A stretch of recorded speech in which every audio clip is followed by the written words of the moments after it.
A partir Ai. de agora tá gravando, então agora a gente já pode usar tudo que vocês falarem contra vocês, tá? Agora não pode falar bobagem mais. Amenizar Meu um pouco. áudio tá bom? Seu Ótimo. áudio tá bom. O do Felipe ainda tá um pouquinho mais baixo. Felipe, você tá numa Baixo? sala aberta, não? Não, quer dizer, não Um é no quarto. escritório, mas tá fechado. Tá Tá, fechado. tá. É um pouquinho de eco o microfone. Não sei se você aumentar o volume do computador, talvez melhore um pouquinho. Deixa eu ver. Ah, tá melhor não? Acho que Agora um pouquinho sim. melhor. Ah, então. Bom. Então, tô aqui. Deixa eu Rafael, só- as perguntas a gente consegue ver também ou chega só para você? Vocês vão ver, mas deixa eu ir te passando. Mas você vai ver, tá? Qualquer coisa eu te mando no chat.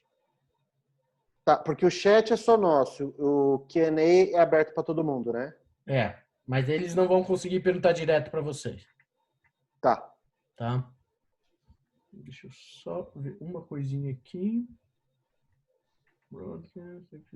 Tá bom. Eu vou abrir em 20 segundos. Então eu não vou me ver, viu?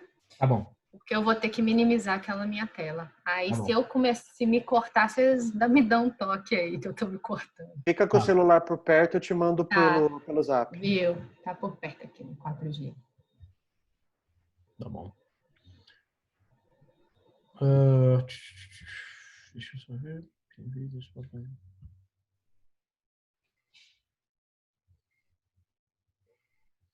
Tá. Eu vou iniciar agora o broadcast, tá?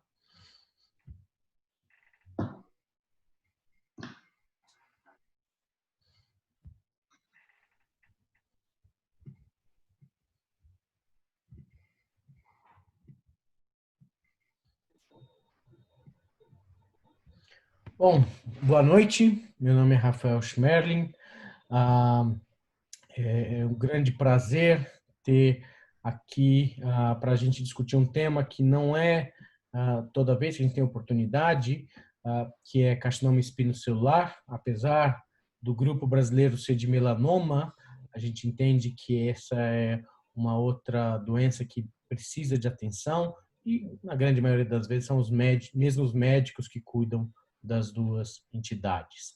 A gente vai ter um programa bastante bacana. Quem vai coordenar a discussão vai ser o Dr. Eduardo Bertoli, que dispensa apresentação, doutor pelo AC Camargo, membro do GBM, médico do AC Camargo, da BP, um grande amigo de todo mundo. A gente vai ter a dermatologista com título pela SBD, doutora Larissa Faisal, de Salvador. Nós vamos ter como oncologista clínico Dr. Rodrigo Villarroel, que é oncologista clínico do Instituto do Câncer Hospital São Vicente, de Passo Fundo, investigador dos protocolos dessa instituição, membro da SBOC, do GBM, LACOG, várias instituições importantes da oncologia clínica.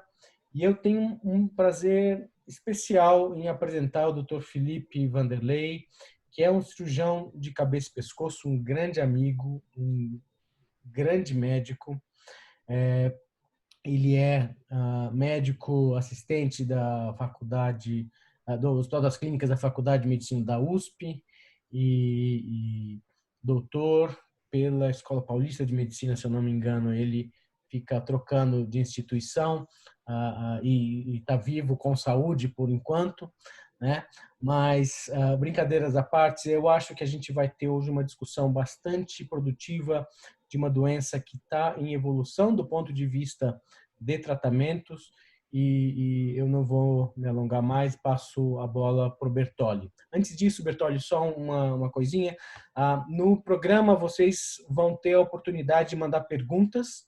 Essas perguntas vão sendo respondidas conforme a oportunidade. Algumas vão por escrito, outras vão ser respondidas ao vivo, e eventualmente nós vamos mandar algumas depois, caso a gente não consiga responder, vocês mandam no e-mail e a gente tenta dar a atenção que todo mundo merece nesse sentido. nós já temos mais de 100 pessoas assistindo. A responsabilidade é cada vez maior. Bertolli, a bola está com você. Boa noite, Rafael. Obrigado. Obrigado a 115 pessoas que estão participando e que com certeza vai aumentar.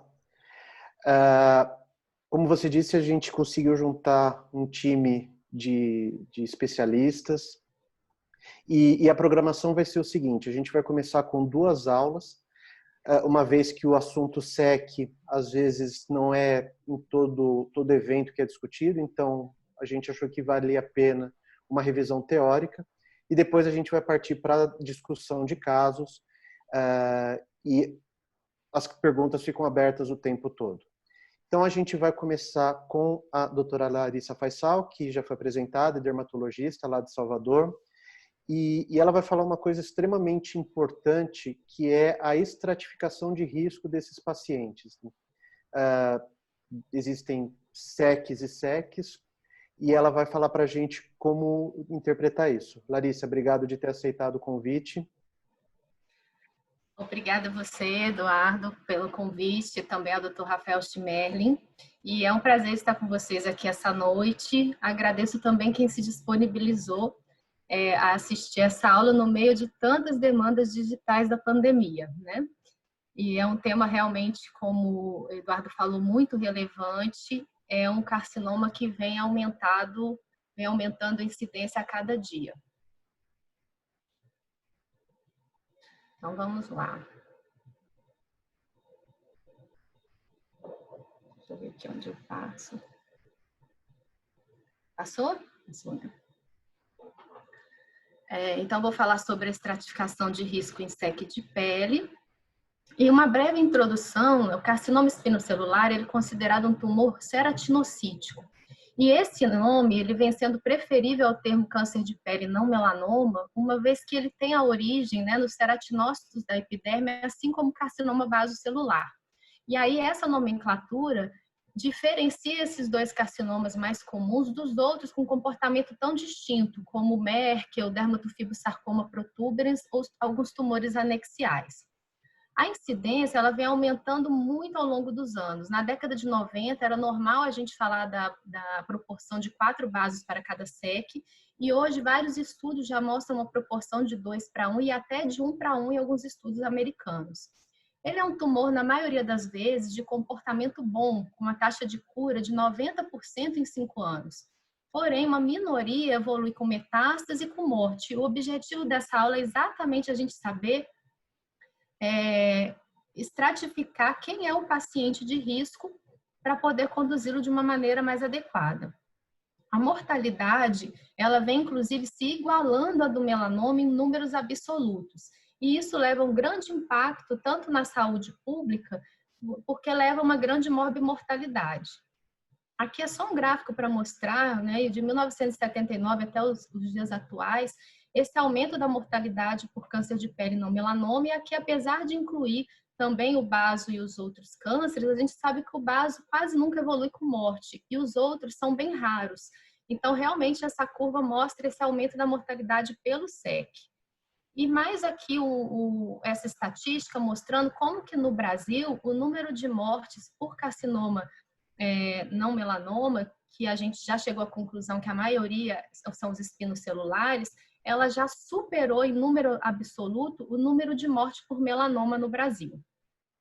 Quais seriam as metas, então, para a gente enfrentar essa doença? Primeiro, como sempre, através da prevenção primária, com campanhas, principalmente com foco na fotoproteção e com tratamento do nosso paciente, do campo cancerizável, já que a gente sabe que a ceratose actínica ela é a grande precursora dos carcinomas espinocelulares. E depois, através da prevenção secundária, priorizando um diagnóstico sempre precoce, estratificando corretamente o nosso paciente, para que a gente possa ter uma correta abordagem, evitando as consequências como sequela e morte. Antes de falar sobre estratificação de risco, é muito importante a gente saber quais são os fatores de risco por carcinoma espinocelular, para a gente poder identificar qual é o paciente de risco. E também para a gente saber que tem alguns fatores de risco que também são preditores de mau prognóstico. Então, a exposição solar crônica e cumulativa é a principal responsável, aqui a gente tem uma participação maior da ultravioleta B. Por isso mesmo, ele acomete mais indivíduos mais velhos que sofreram essa exposição crônica. É mais comum no homem, numa proporção de 3:1, também porque é uma população que se protege menos e se expõe mais, e nos fototipos mais claros.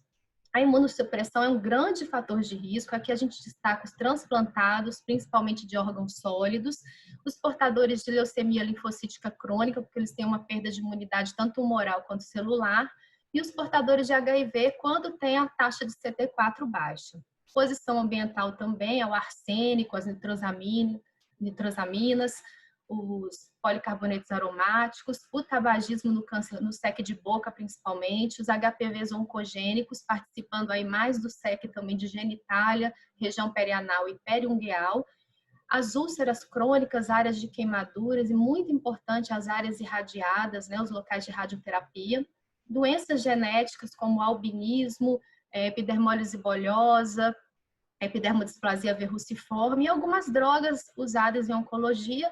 E na nossa área específica, a gente destaca o vismodegib, usado para o vaso celular, que pode aumentar até 8 vezes as chances de um carcinoma espinocelular, e também os inibidores de BRAF quando usados em monoterapia. Vamos colocar em prática, então. Quando a gente atende um paciente que ele tem esses vários fatores de risco, ou que ele se apresenta para a gente com uma lesão suspeita, como que a gente vai proceder? Em primeiro lugar, fazendo o que a gente tem que fazer com todo paciente, né? Uma história completa e um exame físico de corpo todo. Por que a história é importante? Porque é nessa fase que a gente vai ver se já é um tumor recidivado, se aquele paciente é imunossuprimido, que tipo de droga que ele usa, se afeta a imunidade. A gente vai examinar o corpo na procura de outras lesões suspeitas também, vai avaliar as cadeias ganglionares e depois vai passar para o próximo passo, que é a dermatoscopia, que é um exame fundamental em qualquer consulta oncodermatológica. É muito importante nessa fase do exame físico a gente medir a lesão, porque a gente vai ver que para estratificar o risco, essa mensuração é importantíssima. E essa medida ela deve ser feita de todo o halo eritematoso ao redor da lesão. E hoje uma coisa que veio para ficar é a documentação fotográfica. É muito importante a gente ter a lesão antes de biopsiar, documentada numa fotografia, porque isso pode ser importante depois para o cirurgião na hora da ampliação. E às vezes a gente usa um punch muito grande ou faz uma biópsia por shaving, e num paciente com campo cancerizável e com muitas lesões, a lesão às vezes se perde. A biópsia ela deve ser representativa, ela deve envolver a derme reticular, e quando a gente tem a suspeita de lesão mais profunda, um tumor mais avançado, até o subcutâneo. O patologista ele tem que saber todos esses dados colhidos na anamnese e no exame físico, né? Se é recidivado, se é paciente imunossuprimido, qual o tamanho da lesão, qual a localização, isso tudo é importantíssimo. E no caso de numa primeira consulta, a gente já achar que é um paciente que tem algum gânglio palpável, que é um tumor mais avançado, a gente já pode ir adiantando o pedido dos exames de imagem. O patologista, por sua vez, ele tem que mandar um laudo bem completo, porque isso vai ser muito importante para estratificar o paciente. Então, com subtipo histológico, a espessura do tumor em milímetros e a profundidade da invasão, que seria o Clark, o grau de diferenciação, se bem diferenciado, pouco ou moderadamente diferenciado, se tem ou não invasão perineural e qual é o calibre do nervo, se tem invasão linfática ou vascular, presença de desmoplasia e mensurar a margem. Uma vez confirmado o SEC, a gente classifica no primário comum, e aí a gente subdivide em baixo risco e alto risco, e o SEC avançado, seja ele localmente avançado ou metastático com metástase linfonodal ou à distância. Muito importante a gente lembrar que o carcinoma avançado, ele é proveniente ou de um alto risco, que já era um tumor por si só, de comportamento mais agressivo, ou ele pode vir também de um tumor de baixo risco mal conduzido. E é isso que a gente tem que evitar com a condução correta do nosso paciente. E como estratificar o risco? A gente sabe que os fatores de alto risco para pior prognóstico, né, para recorrência local, para metástase e para mortalidade, eles são todos bem conhecidos isoladamente, mas falta um sistema de estratificação de risco acurado e universalmente aceito, que avalie o valor prognóstico de cada fator e a interação entre eles. Existem alguns sistemas que a gente usa para estadiamento, estratificação, alguns guidelines, e eu resolvi focar no NCCN porque ele é o mais completo e é o que acaba sendo mais prático que a gente usa no dia a dia. Então, qual seria o tumor de alto risco? É aquele tumor que possui qualquer uma dessas características da coluna vermelha. Eu vou começar falando um pouquinho sobre a localização e o tamanho. Então, o tumor na área L, que seria a área de baixo risco, ele seria de alto risco quando maior do que 2 centímetros, na área M de médio risco, quando ele é maior de 1 centímetro, e na área H, o tumor de qualquer tamanho. Para mostrar aqui, então, a área H é aquela área da máscara da face, que são principalmente região periocular, perinasal, lábio, região perioral, mento, mandíbula, têmpora, e também na área do corpo, a região de alto risco seriam as extremidades e a genitália. A área de médio risco seria o restante todo da face, então região malar, couro cabeludo, fronte, pescoço e a região pré-tibial do corpo. E a área de baixo risco seria o restante do corpo.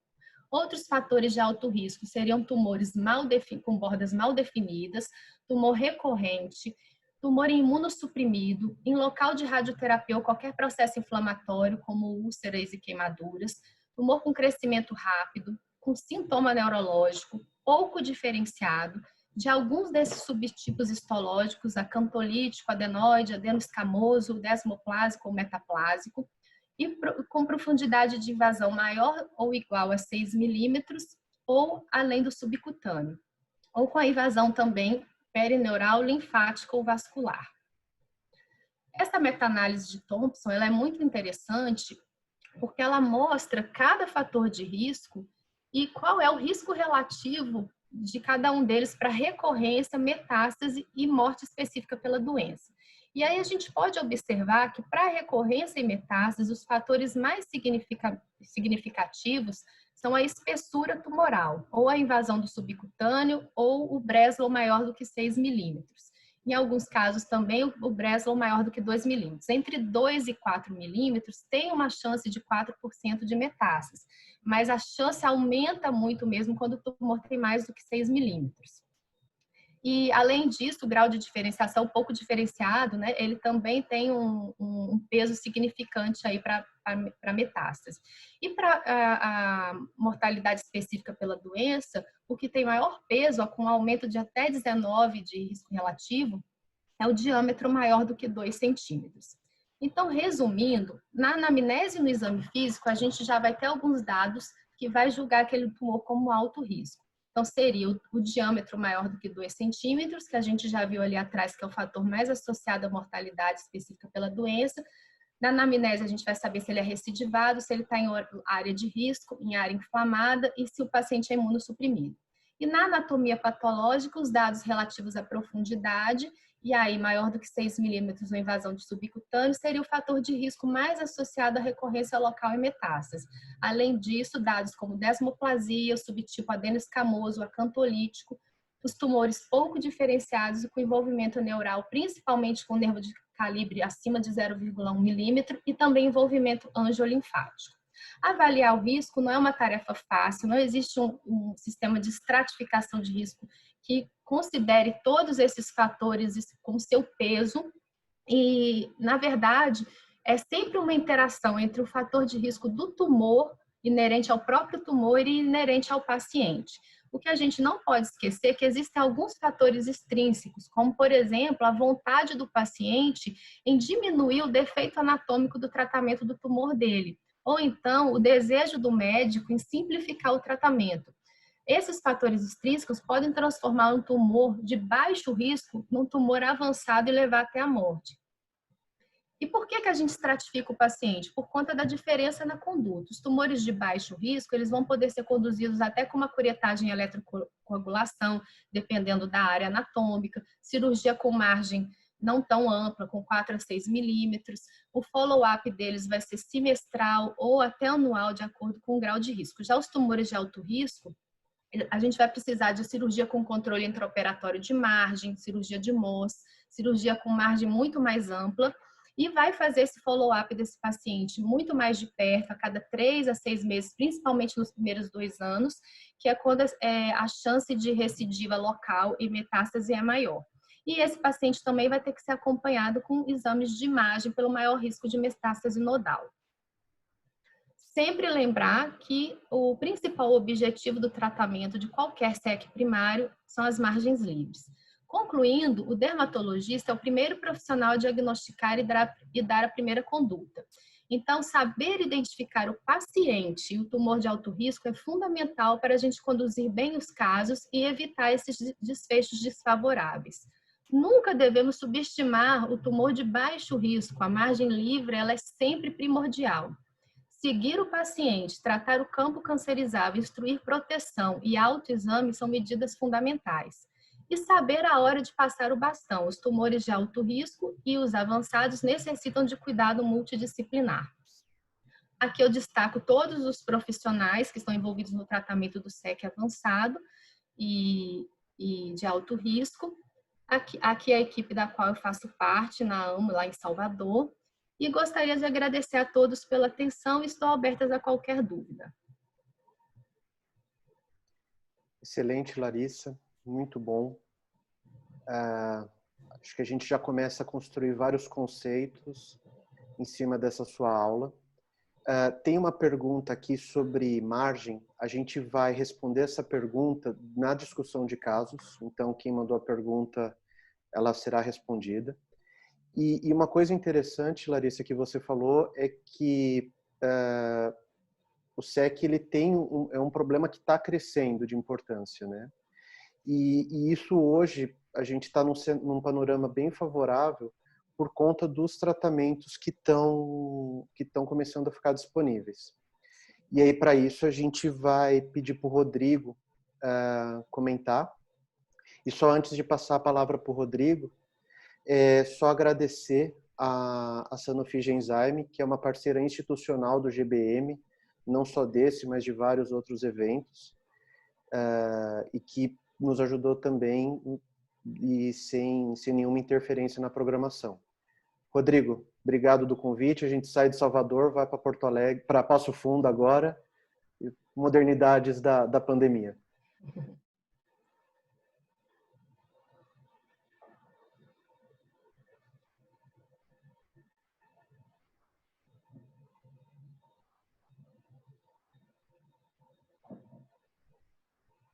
Libera seu microfone, Rodrigo, que a gente não está te ouvindo.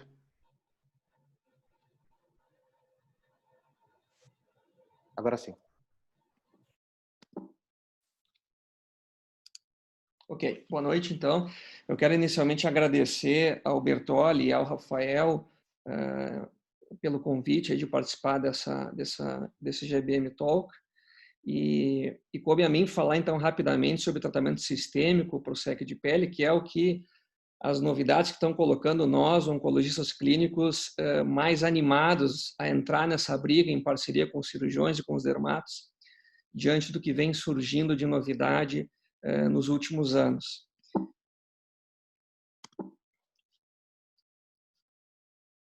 Bom, aqui estão meus conflitos de interesse, mas indo direto ao ponto, eu vou me restringir mais nesse tópico de tratamento sistêmico a falar especificamente sobre imunoterapia. E para quem não está familiarizado com o conceito, na verdade, quando a gente fala em imunoterapia, o que a gente quer, em última análise, é reestabelecer a capacidade do sistema imunológico de combater o tumor. E por que a gente pensa dessa forma? Porque hoje nós entendemos que muitas vezes no microambiente tumoral, quando vem a célula T ativada, pronta para combater a célula tumoral, a célula T ela tem um mecanismo natural de autorregulação que implica na expressão de um receptor chamado PD-1, e a célula tumoral, inteligentemente, ela produz um ligante para esse receptor, chamado de PDL1, e essa conexão PD1-PDL1 exerce um efeito inibitório na célula T. E por causa disso, ocorre um impedimento na atuação dela em poder eliminar essa célula tumoral. Então, a estratégia de fazer uma inibição de PD1 implica em usar um anticorpo que vai se conectar, vai ter como alvo esse receptor do PD1. Essa conexão não vai exercer o efeito inibitório e vai evitar que o ligante da célula tumoral se conecte para fazer esse efeito. Então, a gente está, de certa maneira, restabelecendo a capacidade do sistema imune de combater a doença. Pois bem, partindo desse pressuposto, foram feitos inicialmente estudos bem iniciais de fase 1 com esse anticorpo anti-PD1 semiplimab, onde se viu que ele parecia ter uma potencial atividade interessante nos pacientes com tumor de pele de carcinoma epidermoide. E a partir daí, esse estudo de fase 1 promoveu 2 coortes de expansão para avaliar isso com mais cuidado, incluindo 10 pacientes com câncer de pele epidermoide metastático e 16 com doença classificada como local ou regionalmente avançada, um total de 26 pacientes. É um N pequeno, como caracteristicamente a gente vê em estudos de fase 1. E se viu, então, uma confirmação de uma taxa de resposta global na faixa de 50%, bastante interessante, e que o tempo de resposta, para essa resposta surgir, era um tempo bastante curto, em torno de 2 meses.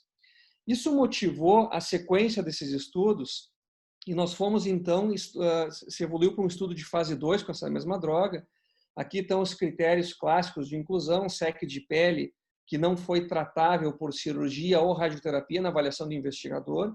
E eu comento isso porque a gente vai poder discutir um pouco depois o enquadramento dessa indicação. Boa performance status 0,1.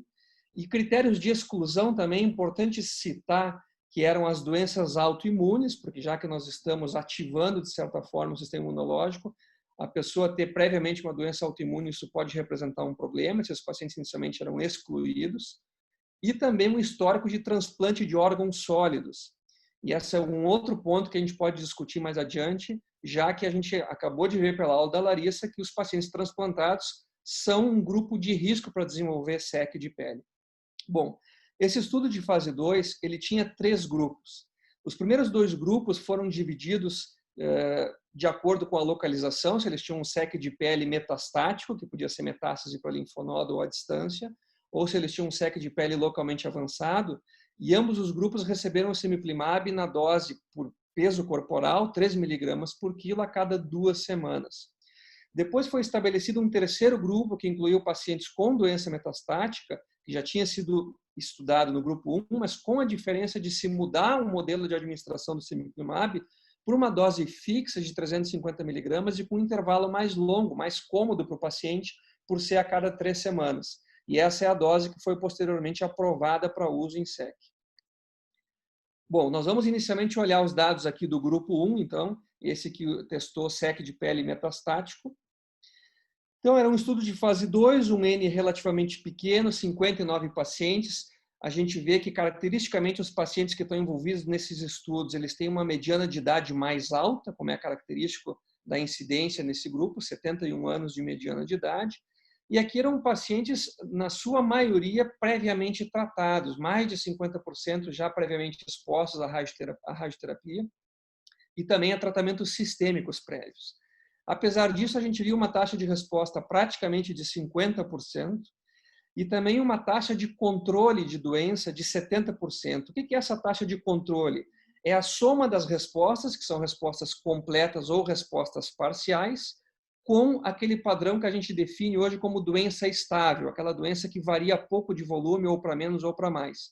Então, somando essas três padrões de resposta, a gente tem uma taxa de controle significativo de 70% para esses pacientes.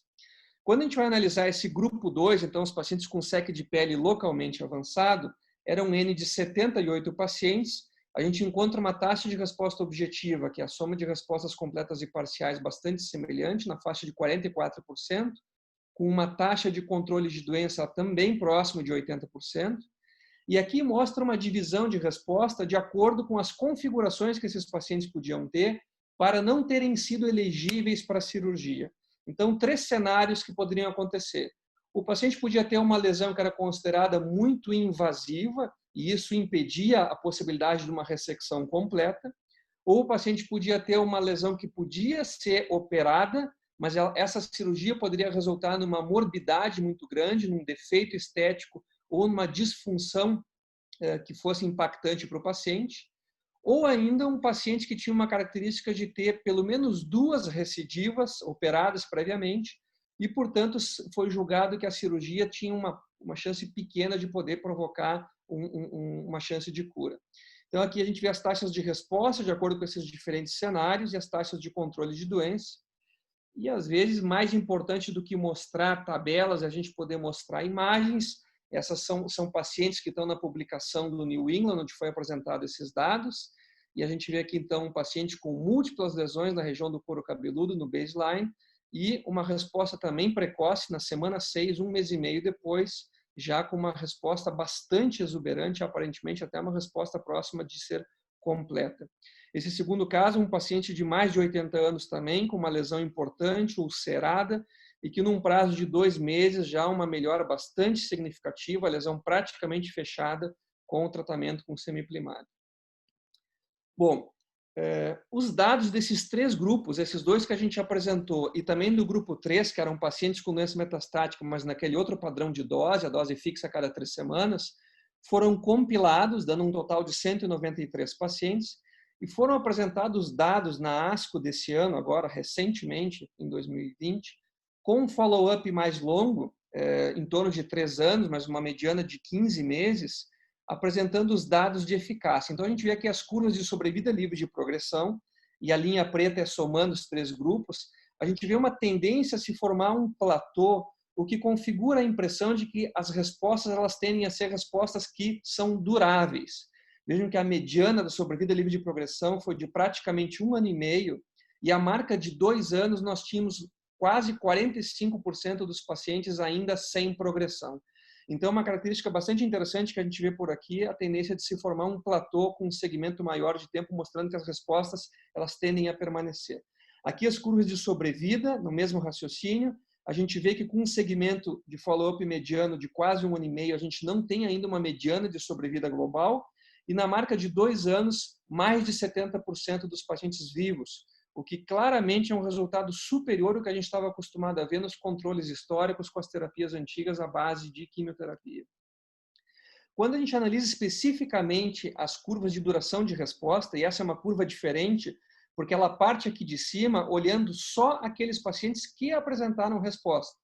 E a partir daí ver quais que vão falhando essa resposta ao longo do tempo. Então a gente está avaliando a duração de resposta.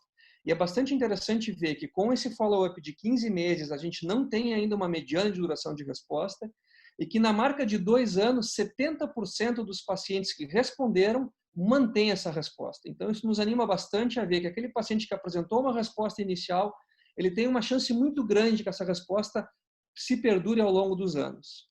Esses são os dados de follow-up mais longo que a gente tem com imunoterapia. E nessa atualização foi trazido também os dados de toxicidade. Então, a gente vê aqui que, embora as toxicidades mais importantes, grau 3 e grau 4, tenham sido relativamente frequentes, 50% dos pacientes, quando a gente analisa especificamente as toxicidades que foram relacionadas à terapia aplicada, isso fica na faixa de 17%, que é mais ou menos o que nós, oncologistas, estamos acostumados a ver nos tratamentos de monoterapia com anti-PD1 para os pacientes com melanoma. E os para-efeitos mais usuais aqui a gente vê fadiga, diarreia, náusea, prurido, rash, ou seja, nada diferente do que a gente está acostumado a ver com essa estratégia de imunoterapia com anti-PD1. Trocando então de medicação, nós temos um outro agente anti-PD1, que é o pembrolizumab, que também foi estudado num protocolo de fase 2, e esse é o estudo Keynote 629, que teve parte dele apresentada no Congresso Europeu no ano passado. É uma coorte de pacientes de 105 pacientes, aqui todos eles com doença recidivada ou metastática, que eram tratados com pembrolizumab na dose fixa de 200 mg a cada 3 semanas, por um prazo de até 1 ano. A gente vê aqui que, globalmente, a taxa de resposta foi próxima de 35%. Houve uma divisão aqui dos pacientes que foram tratados em primeira linha, que nesse caso era uma minoria, porque nós estamos falando de pacientes com doença recorrente ou metastática, ou seja, a maioria já tinha sido exposta a terapias sistêmicas prévias, e aparentemente existe uma diferença, uma aparente diferença de resposta sendo um pouco menor nos pacientes já previamente tratados.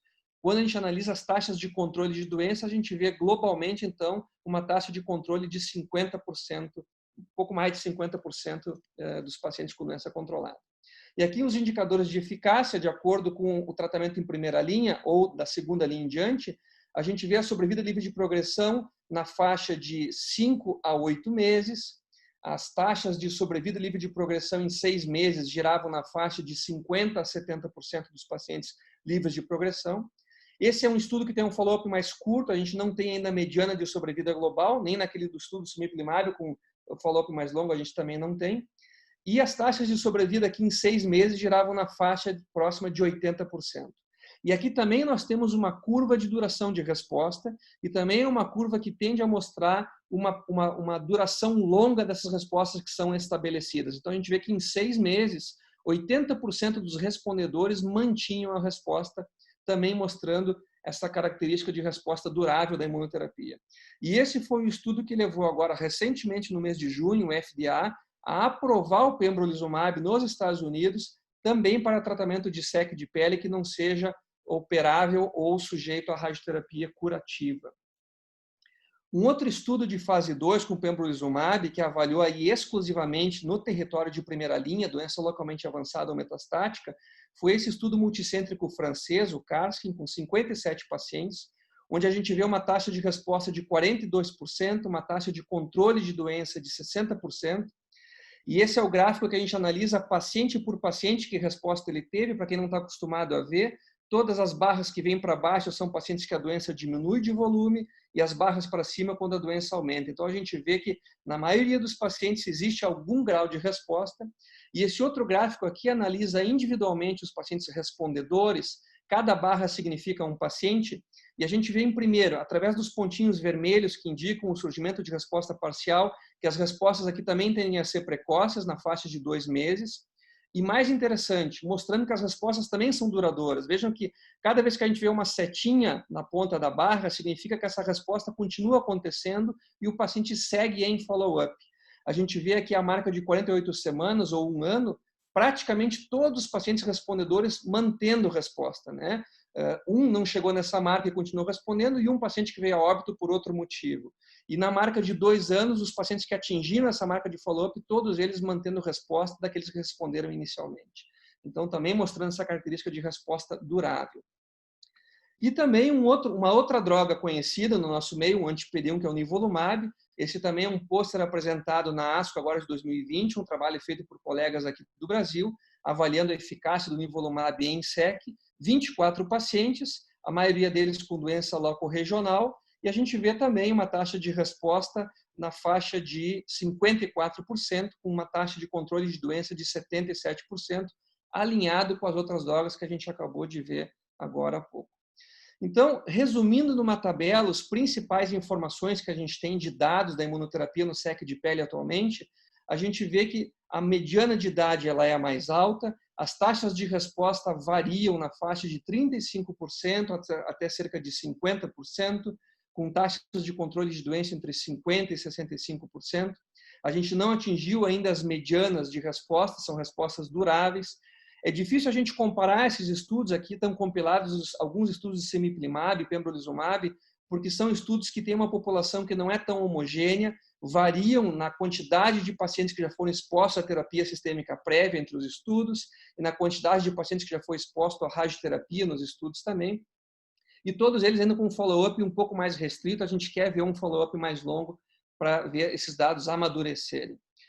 Um outro dado interessante, mostrando novos caminhos nesse cenário e novas perguntas que vão surgir, esse é um pôster que foi apresentado no Congresso Europeu no ano passado, um estudo do grupo do MD Anderson, bastante pequeno, mas que avaliou o papel do cemiplimab no cenário de neoadjuvância. 20 pacientes com doença ressecável foram tratados com cemiplimab, 2 ciclos e depois foram operados.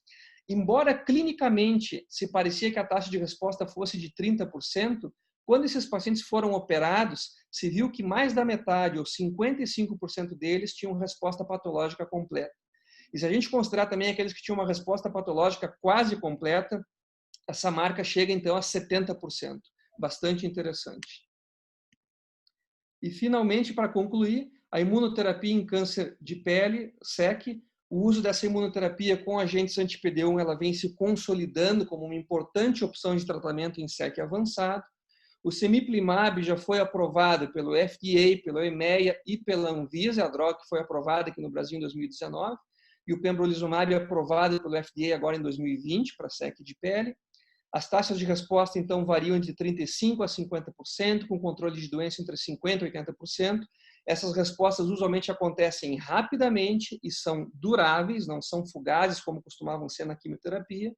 A sobrevida livre de progressão em 6 meses gira na faixa de 50% a 70%, sendo que em 2 anos, 45% dos pacientes se mantém livre de progressão. Sobrevida global bastante alta, em 6 meses, mais de 80%, na marca de 2 anos, 73% dos pacientes vivos, e com um perfil de tolerabilidade bastante aceitável e dentro do que nós estamos acostumados a ver no tratamento de outras doenças com imunoterapia. É isso. Obrigado. Excelente. Obrigado, Rodrigo. Sem sombra de dúvida, é um conhecimento novo que a gente está construindo, que é a entrada dessa opção de tratamento. A gente vai ter tempo de discutir isso melhor nos casos, e antes de passar para os casos, eu vou fazer 2 perguntas para a Larissa, que chegaram aqui pelas perguntas, então quem tiver, por favor, continue mandando. Larissa, a gente sabe que uma coisa comum nesses pacientes de SEC é o fenômeno de campo de cancerização. A gente estava até conversando disso antes da reunião, né? Perguntaram aqui do benefício de fazer esse tratamento e como fazer. E você citou na sua aula que para as lesões de baixo risco, existe até a possibilidade do tratamento com eletrocauterização. Você faz isso? Em que tipo de lesão? Como que você acompanha esses pacientes depois? Liga seu microfone que a gente não está te ouvindo. Bom, obrigada pelas perguntas, né? Começando pela primeira, o tratamento do campo cancerizável tem sim, né, literatura. Depois, se quiser, a pessoa pode me mandar o e-mail que eu encaminho. E tem um benefício, inclusive, nos transplantados, a gente tem esse protocolo, né, no paciente que está na fila de transplante, em se fazer o tratamento do campo primeiro, tratar as ceratoses actínicas, isso diminui consideravelmente o índice de surgimento de carcinoma durante aquela imunossupressão, né? Mas é óbvio que se o paciente ele tem um risco muito grande, às vezes esse tratamento ele é temporário, né? O que a gente vê é isso. Por exemplo, se você opta por usar uma citretina, ele vai ter aquele benefício enquanto ele está usando a citretina. Se você opta por fazer um tratamento de campo com 5-fluoracil, por exemplo, ele vai ter um benefício ali por um período de 1 ano, mas se o paciente abandona o tratamento, esse benefício ele vai sendo perdido. E isso tudo em função da quantidade de mutação que esses pacientes têm, porque é um fotodano crônico, então você consegue ter um reparo ali, mas com o tempo, se esse tratamento de campo ele não é mantido, o paciente pode perder esse benefício, tá? Quanto à curetagem e eletrocoagulação, ela não é de jeito nenhum tratamento padrão. A cirurgia, né, com margens livres, ela sempre é preferível, mas é um método que a gente usa principalmente em pacientes com múltiplos tumores, então que às vezes é complicado fazer múltiplas ressecções.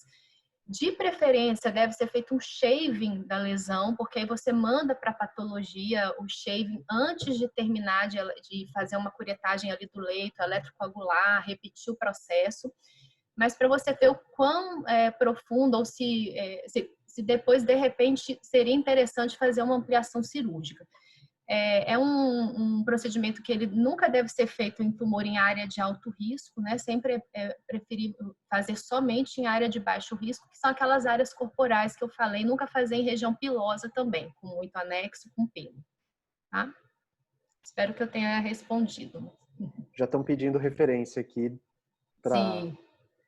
Rafael, você quer perguntar alguma coisa antes da gente passar para os casos? Desculpa, Larissa, você chegou a falar, tinha uma pergunta de alguém que queria em centímetros. Quanto você precisa para chamar de margem livre? Se você tem uma medida específica ou não?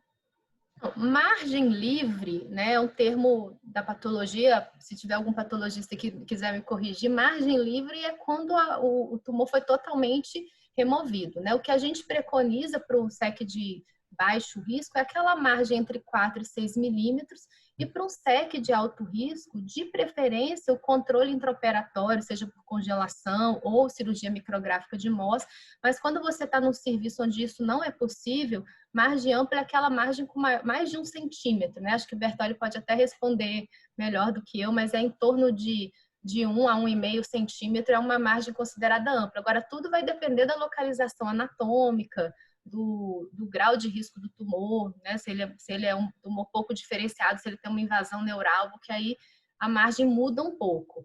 Mas margem livre quer dizer que você tirou o tumor todo. A margem mínima que a gente preconiza é essa entre 4 e 6 milímetros. Mas muitas vezes a gente acompanha, né? Se a gente fez um procedimento ali, um shaving, e o tumor veio com uma margem de 2 milímetros, mas é numa área de pouco risco, é um tumor bem diferenciado. A gente pode registrar no prontuário e fazer o segmento daquele paciente, não necessariamente necessitaria de ampliar se for um tumor de baixíssimo risco. Bom. Eu vou aproveitar, Rafael, antes de você continuar. Foi perguntado aqui da definição de margem no SEC de alto risco.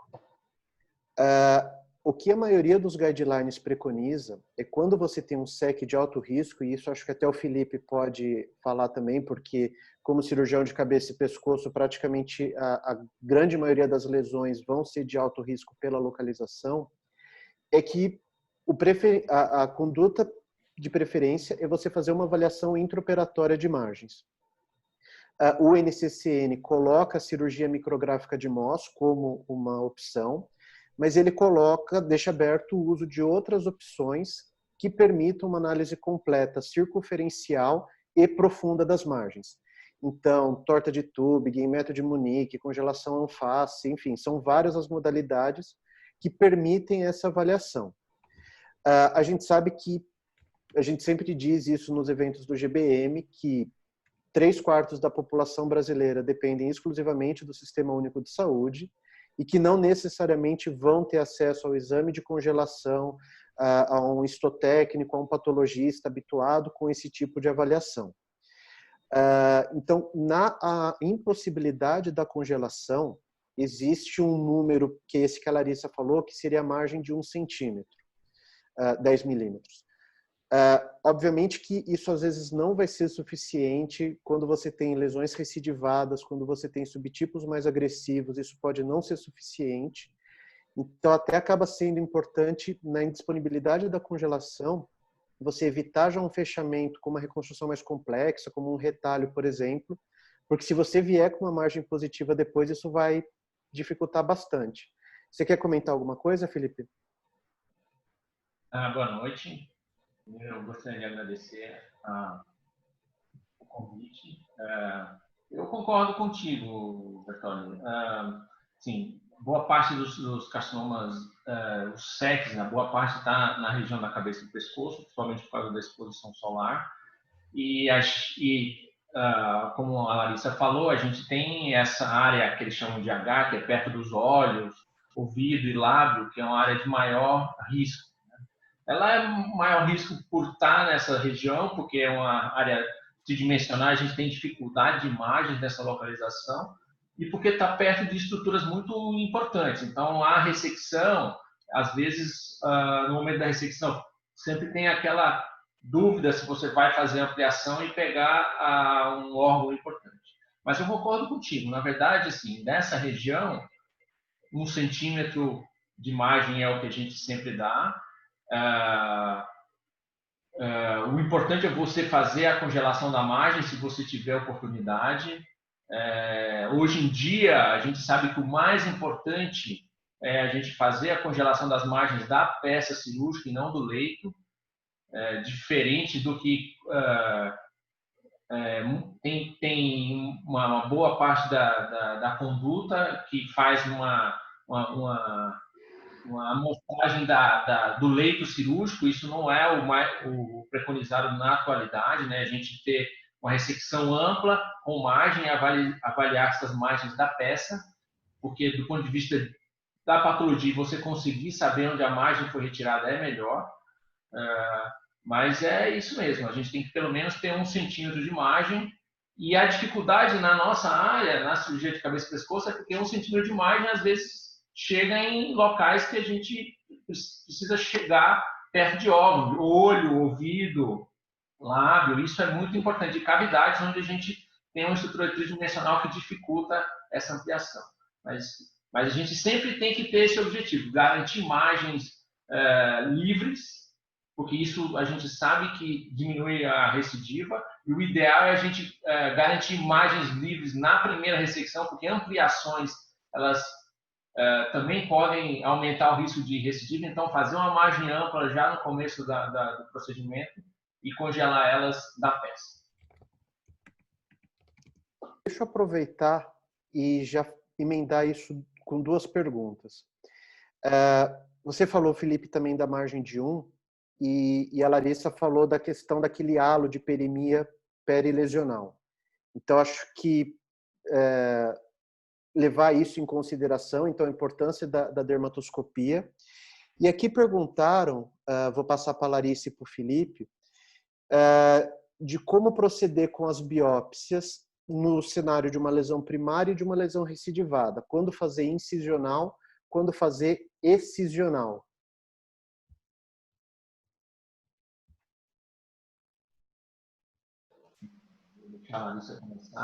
Pronto. Eu vou falar mais, né, a respeito do tumor primário. Sempre a preferência é fazer uma biópsia excisional, né? Mas quando você fica naquela dúvida se é uma ceratose actínica hipertrófica, numa área, por exemplo, pré-tibial, que se você já der uma margem, vai ser uma cirurgia grande, de repente você se surpreende, não é um SEC, você faz uma biópsia incisional com punch, procurando chegar até a derme reticular no mínimo ou até o subcutâneo. E quando for uma lesão do tipo esofítica, ceratósica, muitas vezes a gente faz a biópsia com shaving, usando aquela lâmina que a gente faz uma envergadura, e aí a gente também consegue uma profundidade grande nessa lesão, pelo menos para se fazer o diagnóstico. E você tendo feito a fotografia prévia, depois é mais fácil para o cirurgião, frente àquele diagnóstico, já sabendo o grau de invasão, se é um tumor pouco diferenciado ou bem diferenciado, fazer a ampliação baseada na biópsia. Então, pode ser feita, no caso do SEC, ela pode tanto ser excisional quanto incisional, no caso de lesão grande numa área que você quer poupar tecido. Aí eu vou deixar o recidivado para o Felipe. Felipe, já aproveita, antes de você falar, chegou uma pergunta que eu quero saber a resposta, eu fiquei curioso. Quando você tem uma lesão que eu estou imaginando que ele está falando de uma lesão pré-auricular, que você prevê que a margem profunda pode, a obtenção dessa margem pode lesar o nervo facial. Você é mais comedido nessa margem, usa a congelação para ver para ver se você já obteve margem profunda. E caso essa margem não seja suficiente, você encaminha esse paciente para radioadjuvante, ou você já parte de saída para uma cirurgia incluindo o nervo facial, já adianta para o paciente que ele vai provavelmente ter uma lesão e ter a sequela disso depois? Bom, vou falar primeiro da biópsia excisional, biópsia incisional. Bom, nossos casos, quando chega para o cirurgião de cabeça e pescoço, já são normalmente pacientes com doença mais avançada. Então, normalmente a gente não faz biópsias excisionais, porque são lesões grandes. A gente faz ou ele já vem com uma biópsia, ou é um tumor recidivado que a gente precisa reavaliar e biopsiar para saber se tem uma recidiva e programar uma cirurgia grande. Então, a gente faz muito pouca biópsias excisionais. A gente ou recebe o paciente com a biópsia já feita, ou quando a gente tem uma recidiva, um tumor grande, a gente faz uma biópsia incisional só para fazer o diagnóstico e programar o tratamento. No caso do nervo facial, são vários fatores que a gente precisa estudar, né? Uma lesão de pele, um SEC de pele que chega a infiltrar o nervo facial é um SEC bastante profundo, né? Ou seja, você pode ter uma margem por exemplo, você tem um tumor na região pré-auricular que para você fazer a ressecção, você precisa tirar a parótida, e a gente normalmente faz uma parodintectomia superficial com identificação do nervo facial e preservação.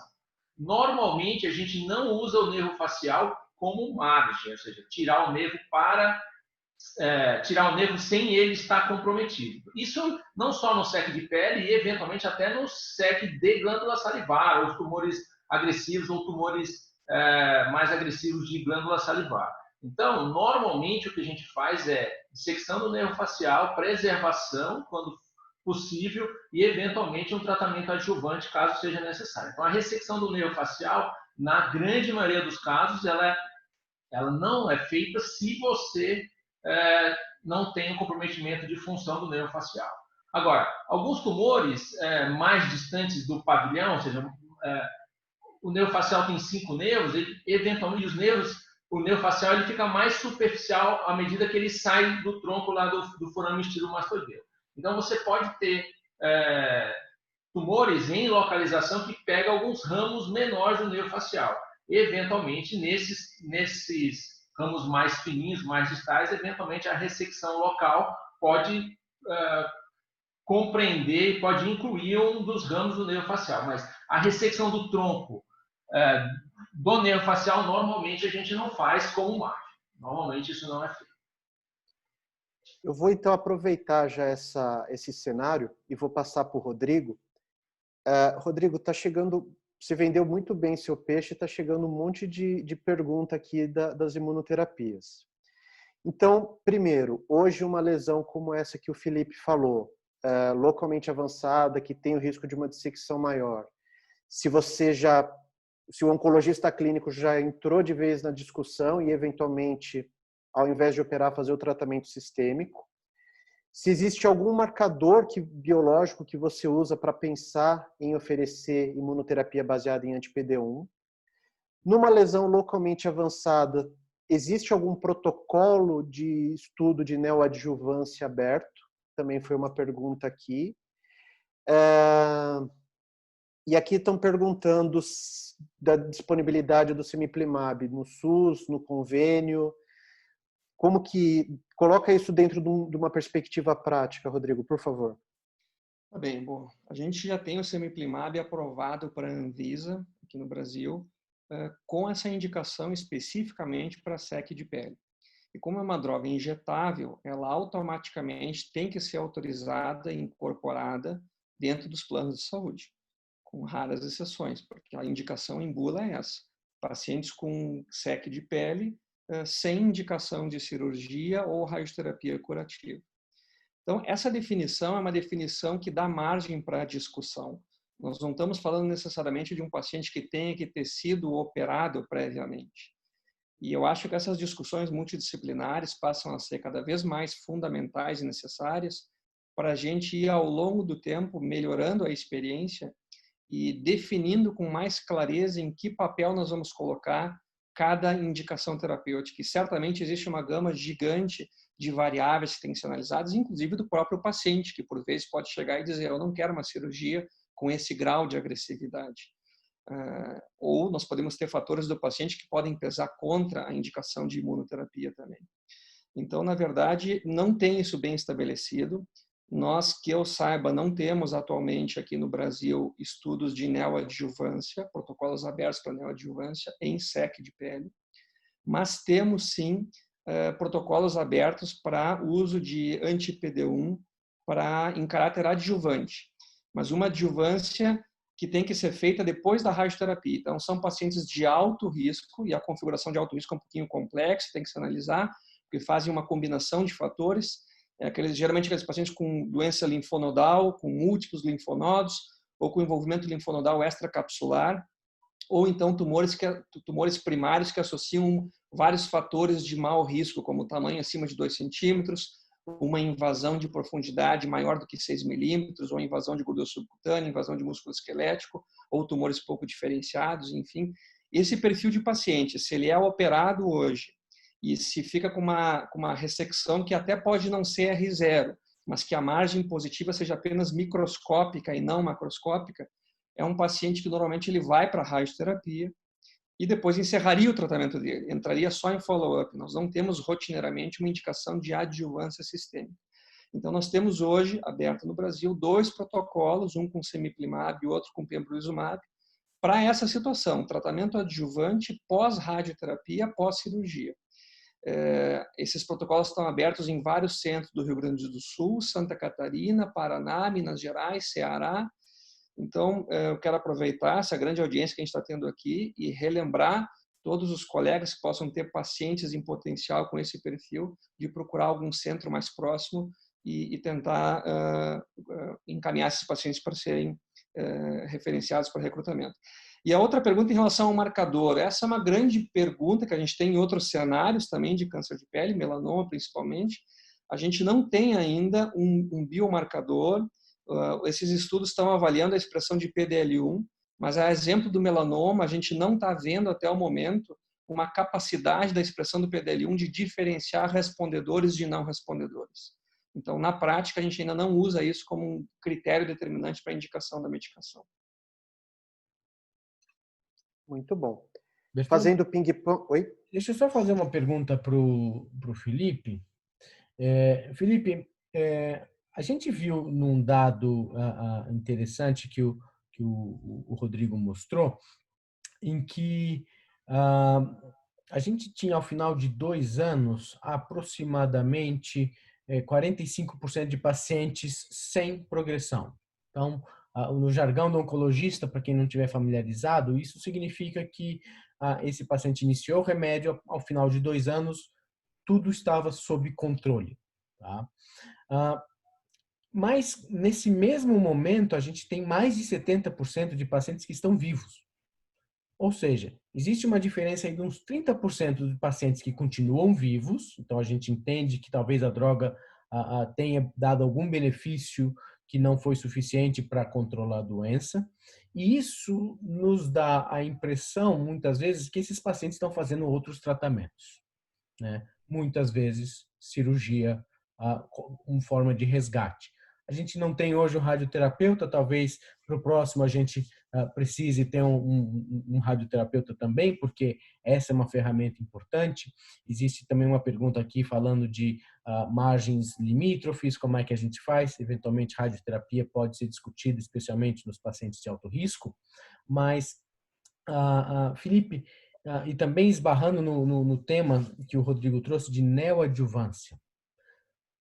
Assumindo que nós temos um tumor de um certo tamanho, a gente trata sistemicamente, ele diminui, como é que você entende que a gente deve usar a margem? A margem ela é planejada pelo tumor que sobrou, a gente tem que usar a margem original, e eu sei que nós não temos uma resposta clara para isso, mas eu queria um pouco da sua impressão nesse sentido. Olha, bom, a gente não tem essa experiência ainda, né? Uma experiência que eventualmente a gente pode produzir com o tempo, mas, assim, historicamente, eu vou falar para os outros protocolos que foram feitos, né? Historicamente, a gente sempre fazia uma programação de imagem igual ao tumor inicial, né? Isso é o que a gente fazia historicamente. Mas isso foi... Eu estou falando dos tratamentos dos carcinomas de outras regiões, não do carcinoma de pele.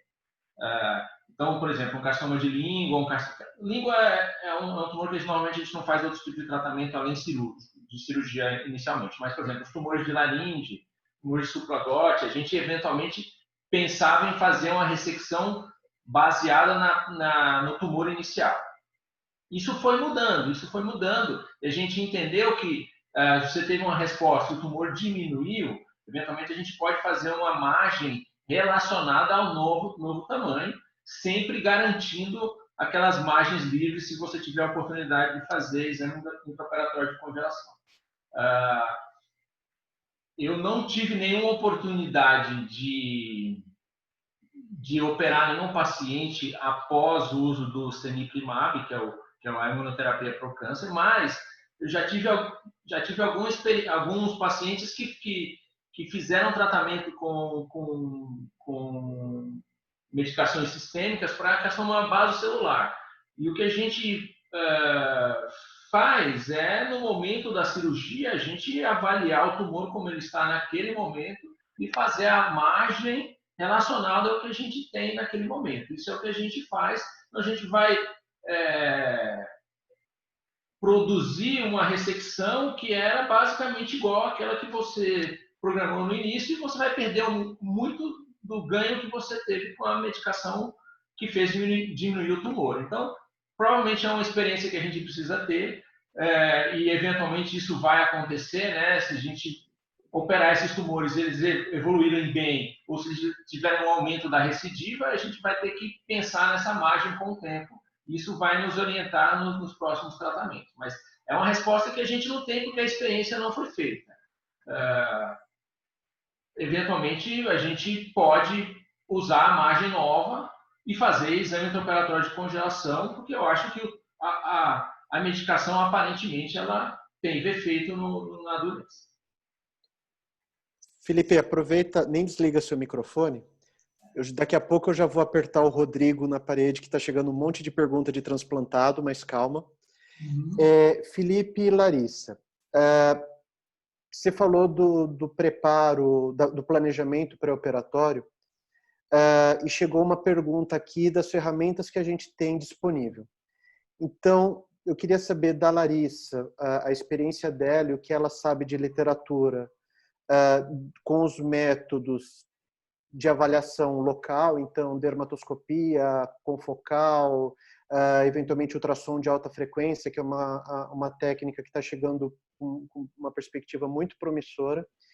E Felipe, para quem não está habituado, dentro do estadiamento do paciente com cabeça e pescoço, normalmente você estadia esse paciente do ponto de vista loco-regional, com tomo, com ressonância, você sempre inclui pescoço nessas lesões de face, você inclui exame de tórax, pensando em fatores de risco. Como que vocês fazem essa avaliação local e loco-regional desses pacientes?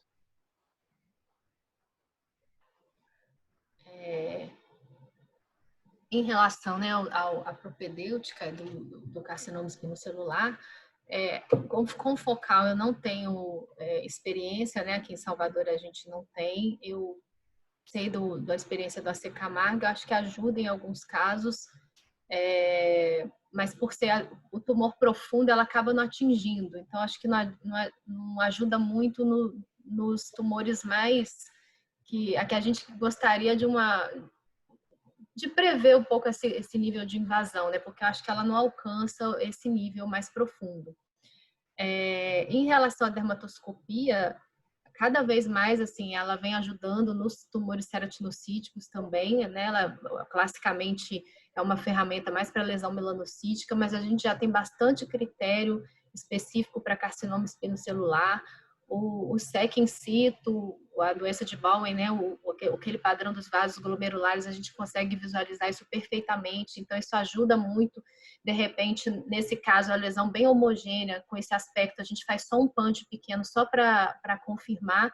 E aí você teria até a possibilidade de fazer tratamentos mais conservadores, no caso de pacientes mais idosos ou com condição cirúrgica ruim. Então, a dermatoscopia é uma ferramenta assim, extremamente útil no diagnóstico também do carcinoma espinocelular. Bom, falando da avaliação dos pacientes que chegam para nós, a realidade ela é muito diferente em vários cantos do país, né? Mas se você tiver a oportunidade de fazer uma ressonância magnética, é o exame de imagem mais interessante para você avaliar a extensão da doença, porque muitas vezes você consegue avaliar a musculatura melhor, eventualmente até a porção nervosa, eventualmente, dependendo da localização, você consegue ver melhor. E por ser um tumor, normalmente é um tumor loco-regional, né? A incidência de metástase à distância dos carcinomas espinos, até metástase linfonodal, ela é menos frequente, e metástase à distância menos ainda. Mas a gente sempre faz avaliação por imagem do pescoço. Se eu tiver a oportunidade de fazer uma ressonância magnética, ótimo. Se não, uma tomografia com contraste, é muito boa também. E para avaliação de doença à distância, o importante é avaliar o pulmão, porque é o sítio mais frequente da metástase, mas apesar de ser bastante infrequente. Então, no estadiamento, exame de imagem local do pescoço e onde tem a doença primária, e avaliar a distância, o principal é a avaliação do pulmão. Sentinela você faz? Linfonodo sentinela. Então, linfonodo sentinela para os carcinomas da região da face e do pescoço existe uma grande discussão na literatura. Para carcinoma epidermoide, a gente normalmente não faz linfonodo sentinela. A gente tem protocolo de linfonodo sentinela para carcinoma epidermoide de boca, porque ele tem um índice de metastasização muito maior do que os tumores de pele. Então, a gente não faz linfonodo sentinela para carcinoma de pele. Não conheço nenhum estudo que fez para carcinoma de pele. A dificuldade é porque você tem menos incidência e a drenagem linfática dos tumores de pele, principalmente na região da face, ela inclui a drenagem dos linfonodos da parótida. E a biópsia de um linfonodo intraparotídeo, eventualmente, é uma biópsia que necessita a dissecção do nervo facial. Então, o linfonodo sentinela, para os tumores de pele dessa região, ele não tem tanto uso, porque a drenagem, além de ser um pouco errática, ela muitas vezes passa pela parótida, e o primeiro sítio de drenagem pode ser a parótida, e a dissecção do linfonodo, ele muitas vezes necessita da dissecção do nervo facial. Então, não é um procedimento tão utilizado. A gente faz um pouco de linfonodo sentinela para carcinoma, como eu falei, epidermoide de boca. Melanoma, porque você tem um índice de metástase um pouco maior do que o carcinoma epidermoide, então tem uma experiência maior nisso. Mas não é um procedimento padrão para carcinoma de pele. Carcinoma epidermoide de pele.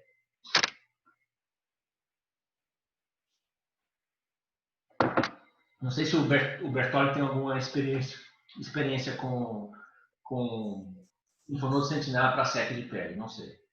Não fazemos também, pelos motivos que você já elencou. Rodrigo, bastante gente aqui está perguntando sobre manejo do paciente transplantado. A gente tinha até preparado um caso disso, mas eu acho que a gente já pode discutir o tema. Como que você conduz esses pacientes e se você acha que, por conta da limitação, a radioterapia pode ser uma opção caso a cirurgia não seja factível? Essa é uma excelente pergunta, Bertoldi, porque como eu bem pontuei ali quando estava apresentando os dados do estudo de fase 2 do Cemiplimab, era um critério de exclusão pacientes transplantados. E hoje a conversa começou na apresentação da Larissa dizendo que esse paciente é um paciente que tem um risco muitíssimo mais alto que a população geral de desenvolver SEC. Então, nós temos uma população de risco que está desassistida na indicação formal dessa medicação. E isso acontece por um motivo bastante óbvio, né? Os pacientes que são transplantados têm que usar medicações imunossupressoras para evitar a rejeição. E na hora que eu impulsiono uma reativação da imunovigilância através da inibição do anti-PD1, eu obviamente posso estar atrapalhando esse controle anti-rejeição e os pacientes podem ter como complicação a rejeição do transplante.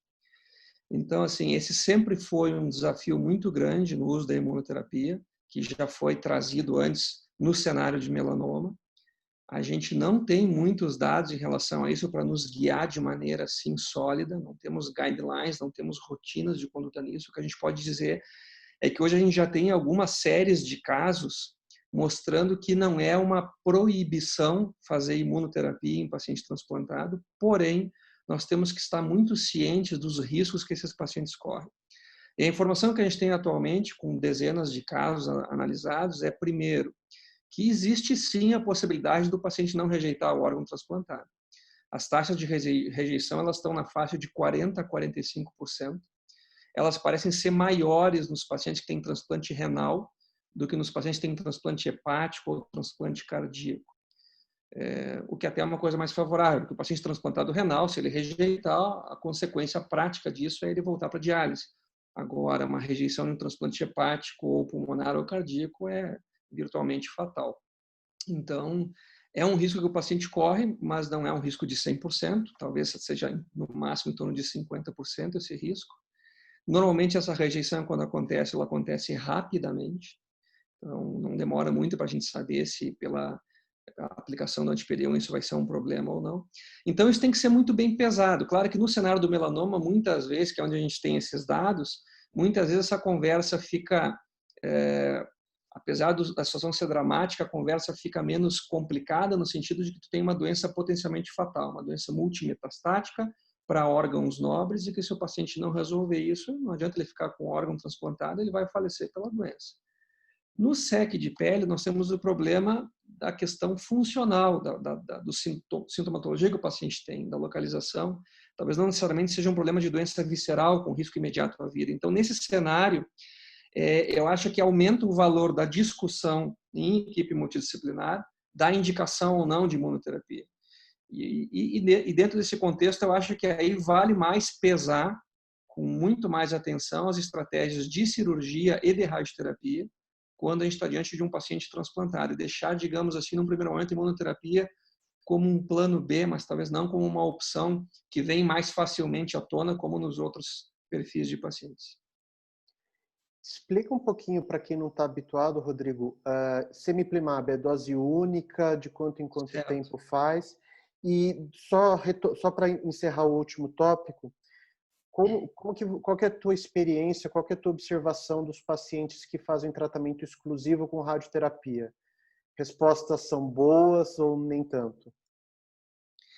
Bom, o semiplimab ele está aprovado para ser aplicado numa dose fixa, que independe da superfície corporal ou do peso do paciente, com intervalo de 3 semanas, de 3 em 3 semanas. Os protocolos preconizaram o uso da medicação por um prazo que varia de 1 a 2 anos. Então, uma pergunta frequente é quanto tempo nós devemos tratar esses pacientes? Nós não sabemos isso ao certo. E existe uma pergunta muito latente, que é o sentido de que, muito provavelmente, os pacientes respondedores não precisem de tanto tempo de tratamento assim. A gente tem descrição de respostas adquiridas com muito menos dose de tratamento e que talvez já possam ser suficientes, a gente não sabe. Mas a indicação hoje, os trabalhos mostraram o uso por até 1 a 2 anos. Tá? A outra pergunta é radioterapia, né? Eu acho que aí sempre é bom colocar em discussão, como tu colocou antes, assim, da gente trazer junto um colega dessa área para poder discutir o parecer dele. A gente vê que muitas vezes esses tumores mais avançados, de maior tamanho, maior componente de invasão na profundidade, de maior largura, são tumores que acabam tendo respostas mais pobres à radioterapia, porque são tumores mal vascularizados e portanto, muitas vezes o próprio radioterapeuta já coloca um parecer menos entusiasmado, digamos, pelo grau de resposta que pode se obter com isso. Então, é difícil a gente ainda poder estabelecer uma rotina de inclusão do que cada modalidade de tratamento deve ser usada e quando, né? Isso exige individualização, sem dúvida nenhuma. Mas a radioterapia ela pode ser, às vezes, um tratamento de intenção curativa em tumores que a gente julgar que o paciente tenha dificuldade de se submeter à cirurgia ou que seja um caso de um paciente com risco por ser imunossuprimido por transplante prévio. Eu acho que é uma opção que pode e merece ser considerada com força. Felipe, deixa eu te perguntar uma coisa. Isso também estava em um dos casos, mas como está chegando muita pergunta disso, acho que vale a pena a gente já discutir. Muita gente tem... Eu vou tentar juntar tudo numa pergunta só. Obviamente que cada caso é um caso, a avaliação é sempre multifatorial, mas quando chega no teu consultório, um paciente com um SEC de pele em região de face e que o patologista ou fala que é uma margem exígua, uma margem de 1, 2 milímetros, então algo que para uma lesão numa zona H tudo é insuficiente, pode ser uma margem pequena, ou quando ele te dá uma característica de maior gravidade, a Larissa apontou isso na aula dela, como por exemplo invasão perineural, basicamente, como que você monta na sua cabeça? Qual paciente você vai propor uma ampliação de margens? Qual paciente você vai encaminhar para radioterapia adjuvante? De novo, isso a gente poderia ficar horas e horas individualizando, mas em linhas gerais, como que você monta isso na sua cabeça? Bom, é uma pergunta bastante difícil, né? Porque isso depende muito, bom, de onde é essa margem que está exígua. Na verdade, essa palavra margem exígua é, é algo que tem um juízo de valor que eu acho que não é o ideal para as avaliações patológicas, né? A margem pode estar livre, pode estar comprometida, e quando eles falam exígua, tem uns que falam que é 2 milímetros, 1 milímetro, 3 milímetros, eu acho que o importante para o patologista é falar qual a distância que está na margem. Se ele colocar o número, é muito mais interessante do que ele fazer um juízo de valor que é exíguo, né? A gente sabe que margens de 1 milímetro é uma margem que aparentemente não é adequada. Então, você pode pensar em fazer algum outro tratamento. Dependendo da região, se for você faz uma ressecção de um tumor na face, que você consegue avaliar e ampliar aquela margem, eventualmente é fácil de você fazer isso, né? Se for uma margem pequena, se for acessível, eventualmente você pode discutir com o paciente e ampliar aquela margem. Muitas vezes você amplia a margem e a margem nova não vem doença, né? Isso você precisa explicar para o paciente que o fato de ter sido uma margem exígua não significa que quando você amplia, se você acreditar que vai ampliar, aquela lesão vai estar lá. Então, você precisa falar com o paciente que, por segurança, vale a pena fazer isso. Mas, muitas vezes, a margem é uma margem que você não tem acesso para ressecar só aquele local, né? Então, você tem que discutir a possibilidade de fazer um tratamento complementar com radioterapia. A radioterapia, ela ajuda, tem um efeito nos carcinomas epidermoides. Quando você tem infiltração perineural, então, eventualmente, você tem doença além que você não conseguiu ver, mas a doença caminhou pelo nervo, então a chance de você ter uma recidiva é maior. Então, eu acho que esses pacientes necessitam de um tratamento complementar. E muitas vezes o tumor é tão grande, infiltração de tecidos mais profundos, que o tratamento requer algo complementar como radioterapia, né? A gente não pode ter a ideia é que nós conseguimos esterilizar toda aquela margem de uma doença tão extensa.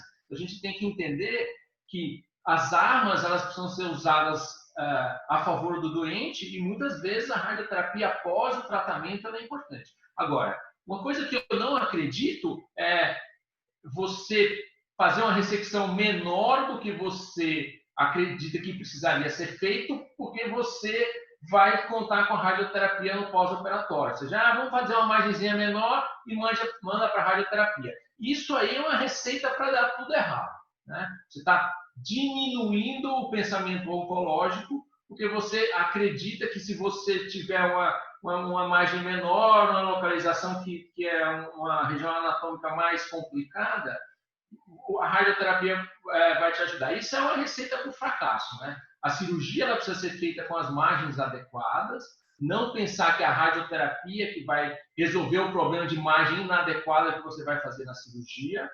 E outra coisa que é importante é não pensar inicialmente na ressecção. Se você decidiu fazer o tratamento cirúrgico, você tem que fazer o tratamento cirúrgico adequado.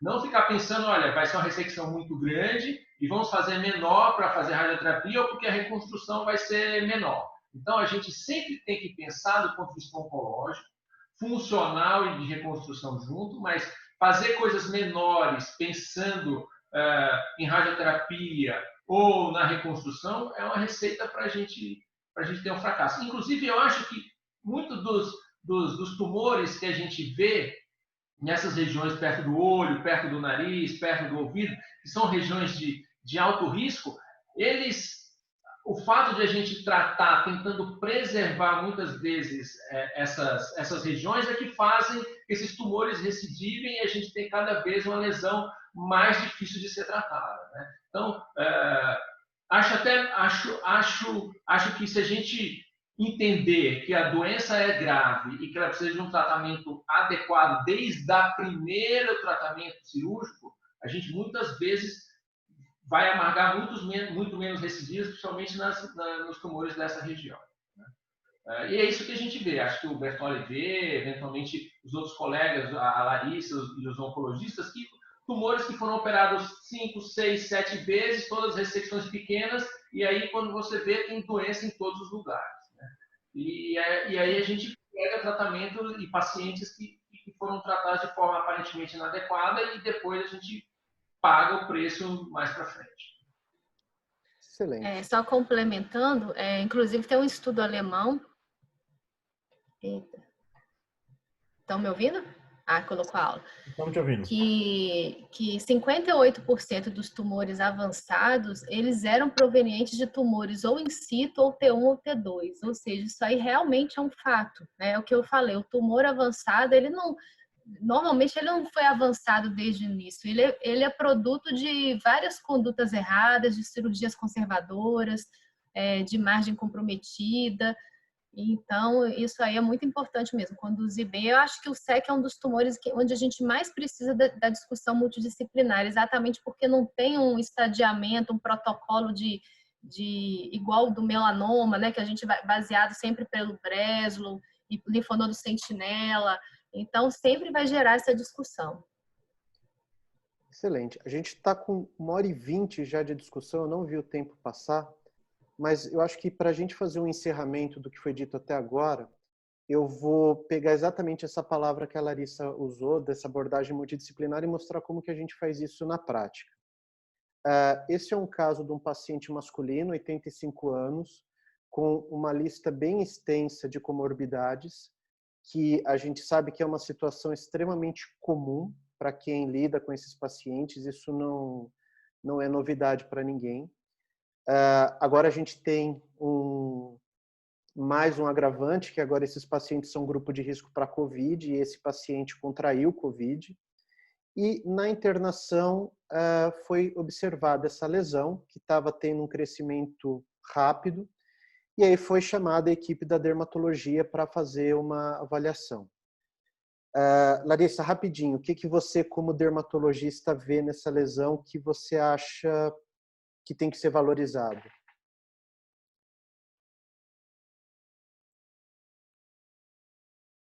Deixa eu liberar o microfone.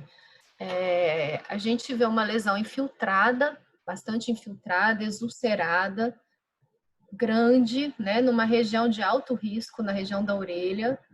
O paciente tem fatores de risco para SEC, é homem, tem 85 anos, fototipo baixo.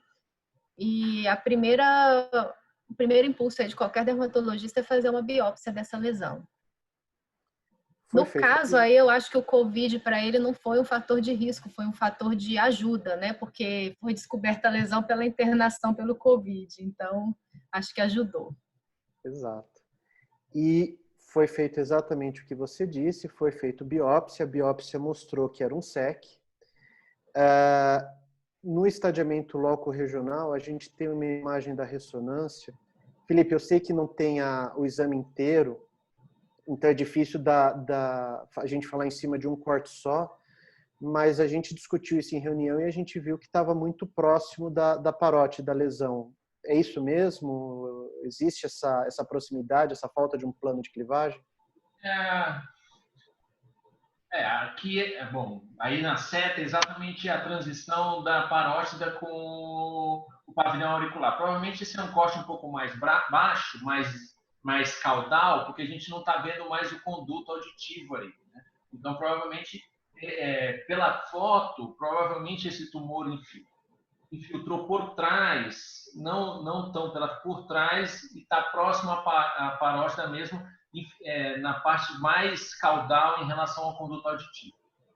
E, aparentemente está próximo mesmo. Esse paciente, numa programação de tratamento cirúrgico, ele necessitaria de uma ressecção parcial ou da porção superficial da parótida. A gente discutiu isso em reunião multidisciplinar, né? E a cirurgia teria essa extensão que você disse. A radioterapia por conta do Parkinson que esse paciente tinha, talvez precisasse de uma sedação a cada aplicação de radioterapia, o que seria um agravante a mais. E aí ele não é um paciente transplantado e a opção foi encaminhá-lo para tratamento sistêmico. Rafael, você que conduziu o tratamento desse paciente, você quer comentar como que foi a conversa com a família para optar pelo tratamento? A gente tem uma situação hoje, Bertoli, que é bem peculiar, que as pessoas já conhecem imunoterapia. Então, existe um entusiasmo da população leiga a esse respeito e é algo que a gente precisa ter cuidado, porque às vezes esse entusiasmo é mais do que deve acontecer. Existiu uma preocupação muito grande da família em relação à morbidade cirúrgica global, não necessariamente com a questão de deformidade ou mutilação, não era a questão tão importante, mas um receio muito grande do ponto de vista clínico da anestésico. Então, essa foi uma das discussões que a gente teve. Eu lembro da nossa discussão, uma das minhas preocupações em relação à radioterapia é você irradiar uma área que tem cartilagem. Isso, em teoria, é um pouco mais mórbido. O que os radioterapeutas têm nos falado é que com as técnicas mais modernas de planejamento, isso tem sido muito mais tranquilo. Mas, como você mencionou, é um senhor frágil, colocá-lo na maca todos os dias, aí de segunda a sexta, por algumas semanas, seria uma questão limitante. Vir ao hospital tão frequentemente era algo que eles também estavam preocupados, ainda que ele já tenha tido o Covid, a filha dele não teve Covid, era quem acompanhava, e a gente não sabe o quanto esses pacientes de fato estão protegidos após uma infecção. O fato é que a ideia de um tratamento sistêmico foi algo que os agradou bastante. Ele tem um filho que teve um linfoma e foi muito bem do ponto de vista de eficácia. Num retratamento, inclusive, ele recebeu um anti-PD-1. Mas o fato é isso, foi uma coisa que foi muito bem aceita, pelo menos como uma tentativa inicial, entendendo que as outras ainda estariam na manga. Cirurgia não estava 100% descartado, radioterapia também poderia ser considerado. Então, acho que essa foi um pouco da visão deles. E esse é o resultado. Então, ele começou em junho, e aí ele voltou recentemente com você, né, Rafael? Você quer comentar como que foi essa evolução até chegar agora? De 19 de junho para 10 de julho, então a primeira aplicação dele foi em 19 de junho. Esse é antes da aplicação. 10 de julho foi antes da segunda aplicação. Então, de 19 de junho para 10 de julho, ele recebeu uma dose da medicação. A gente já vê aí essa chanfradura que apareceu na área do tumor, né? A foto não é nem tão feliz para a gente descrever isso.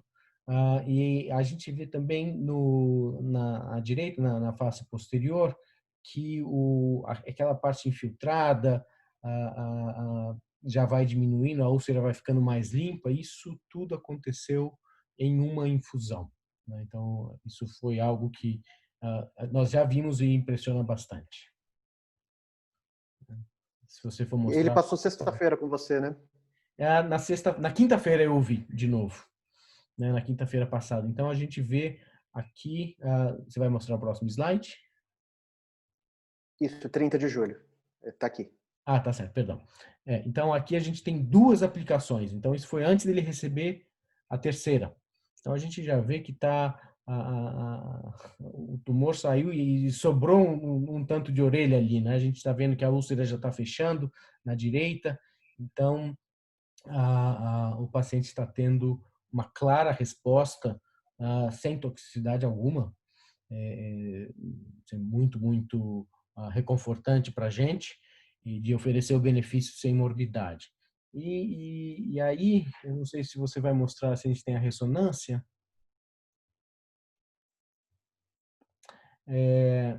a gente, me corrija se eu estiver enganado, mas a gente já vê que o realce que a gente via mais importante no exame pré já não é tão próximo da parótida, e o exame não ficou exatamente na mesma posição. Eu tive que brigar com o pessoal da ressonância depois, mas a gente vê uma tradução daquilo que clinicamente já aparecia, né? A descrição do Felipe de ser um tumor que vem invadindo por baixo é exatamente o que a gente vê clinicamente. Ele vem pela parte inferior do pavilhão e vai infiltrando ali a região pré-auricular. Excelente. A pergunta que eu vou deixar para o Rodrigo Rodrigo, assumindo que ele tem uma resposta completa visualmente, você vai pedir para Larissa biopsiar para a gente ter certeza disso? Isso é nossa mera curiosidade. Se ele tiver uma resposta parcial, você vai pedir para o Felipe operar? Você vai mandar para a radioterapia? Ou então, se ele estiver indo bem, há quanto tempo você vai querer tratar? Essas são todas as questões relevantes que a gente não tem respostas, né, Rafael, que nos instigam bastante, porque é um cenário novo que está surgindo. A atualização que teve dos dados do Semiplimab, do estudo de fase 2, esse ano na ASCO, eles mostraram que a mediana para surgimento de resposta completa girou na faixa de 11 meses. Então, às vezes, os pacientes mostram resposta bem precocemente, como tu exemplificou nessas fotos aí, mas essa resposta ela pode seguir crescendo ao longo do tempo, e quando a gente vê os dados de taxa de resposta completa na marca de 1 ano e na marca de 2 anos, essa taxa ela aumenta, ou seja, a gente pode sim ter a expectativa de que essa resposta não só seja mantida, como ela vai evoluindo no seu grau de intensidade.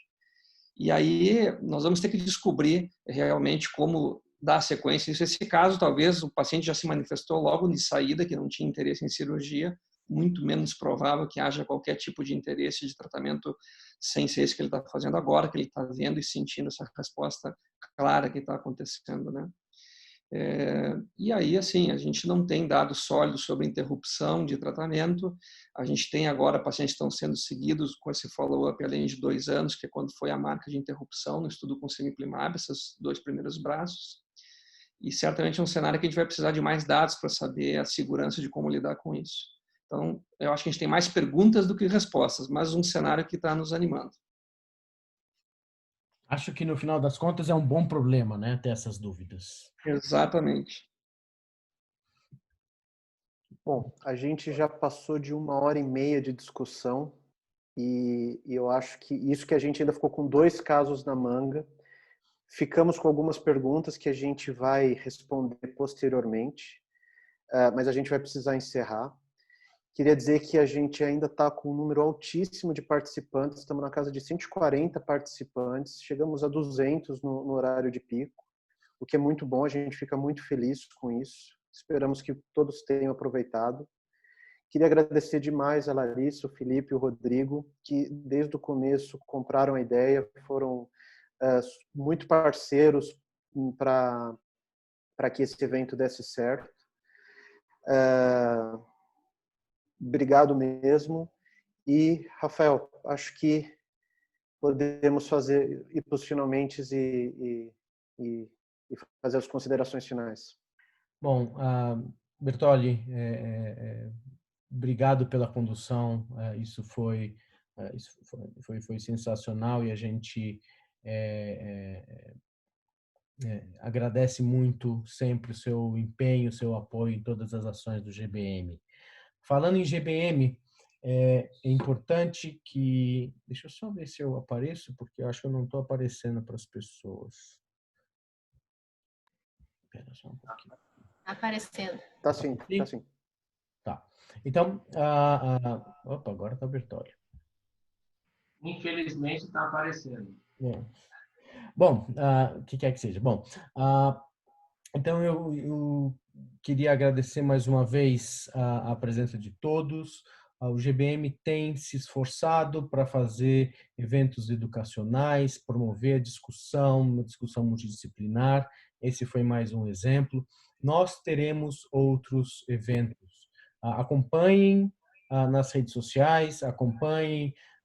Para você que é membro, você vai receber isso no seu e-mail. Se você não é membro, torne-se membro, entre no site www.gbm.org.br. Se houver perguntas ainda pendentes, por favor, mande no e-mail gbm@gbm.org.br. Essas perguntas serão distribuídas. Quem quiser as referências que a Larissa prometeu, manda também o seu e-mail lá e nós vamos responder isso na medida do possível. Nós já temos engatilhados eventos para discutir neoadjuvância em melanoma, carcinoma basocelular. Nós temos programado uma live para falar de assuntos regulatórios e drogas novas no SUS. Estamos planejando eventos falando de genética, um webinar específico de dermatoscopia. Existe muita coisa no forno, vale a pena acompanhar. O GBM é uma instituição que tem uma missão de melhorar a qualidade do atendimento dos pacientes, e isso se faz através de educação e se faz através de interação. É isso que a gente acredita firmemente. Obrigado, boa noite, fiquem bem. Um abraço. Obrigado. Boa noite, obrigada. Tchau, tchau. Tchau.